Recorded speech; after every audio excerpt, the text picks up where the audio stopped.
Hello everyone, Chris Martenson of Peak Prosperity here. It is Friday, March 31st, 2017. Here's your weekly update. Well, all of the things that seem to be really capturing the airwaves and the attention of my nation are not the things that I personally care about. I think it's amazing to have heard all the senators and congressmen this week stumble over themselves to talk about how they care about the American people and they want to preserve the integrity of our election systems. That's great. But truthfully, where were these people when it was come time to look at bank crimes and the massive bank crimes that have been committed? Now, I just did a couple of back-to-back interviews for my podcast this week, which together kind of hit me. One was with the author of a book called Black Edge, which talks about how the SEC was going after and trying to bring down, and then eventually did bring down, Mr. Cohen of SAC Capital. So this was a big high-profile case against a hedge fund guy who was using, and the title, White Edge means you're using information that's publicly available. There's gray edge, and then there's black edge, that's insider information. The truth is that insiders have been running this show for a long time. How do we know? Well, we know for a fact, I would love to get a Senate hearing and congressional people all excited about the fact that last year in 2016, JP Morgan reported that out of the 200 plus trading days in the year, they had 0 days where they experienced any losses when they were trading. 0 days. And the average daily haul was $80 million. Now, do you know how hard a small business has to work to generate $80 million in profits?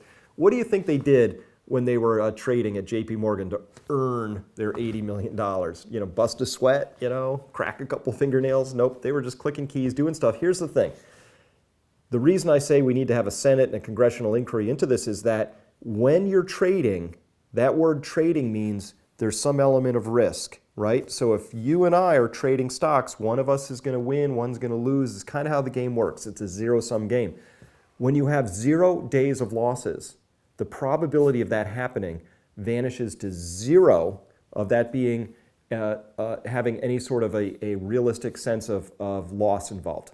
So what are the odds of JP Morgan turning in 100% win ratios with odds with risk being in the system? And the answer is there's no chance. There's no chance that happened by anything other than JP Morgan operating on an unlevel playing field with information that you and I don't have access to. As well, I think we should be looking at what the Federal Reserve is doing. I just gave a talk at Harvard the other night to a bunch of MBA students. And so I asked the question, who's the largest landlord in America right now? And the answer is the Federal Reserve. They own $1.75 trillion of mortgage-backed securities. Those are the securities that are tied to mortgages that are tied to houses. So follow that chain.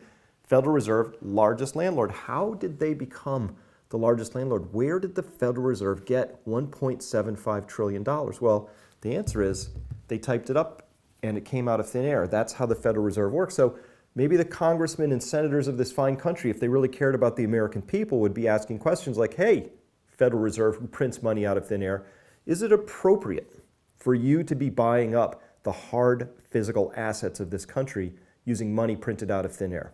That'd be a great question for them to ask. And most recently, I was just listening to how sales and home prices are all going up for houses, and this is a great thing, and national propaganda radio, National Public Radio, NPR, had a person on who was talking about how great this was, because look, it means that housing is back. If you're a first-time home buyer, this isn't good. And if you're an existing homeowner, it's not good. And here's why. We also broke a new record recently, last year in 2016. The data was just released, which is that property taxes were the highest ever on record, higher even than their peak in 2007. So as house prices go up, of course, the insurance you have to pay to insure a higher value home goes up, and your property taxes go up. Highest taxes on record, went up by $16 billion last year to $540 billion. $16 more billion just because house prices got inflated because of the Federal Reserve. So if you are a first-time home buyer as well, these prices are now out of reach, badly out of reach, in market after market after market. How is it possible that we have such one-sided presentation of this that on NPR, all they can think to do is find somebody who's going, this is amazing, this is great, house prices are back, the Federal Reserve's done a great thing. Well, great only if you like paying a lot more for the same asset. That's what the Federal Reserve has done. They've inflated asset prices under some cockamamie theories that don't help you, don't help me. That's the world we live in. If we had senators and congressmen who were even partially interested in your outcome and your future, they would be asking decent, hard questions around these things and other matters, and they're not doing it. So, look, my view is that all of this ultimately leads to one of the most colossal busts in all of history. It has to.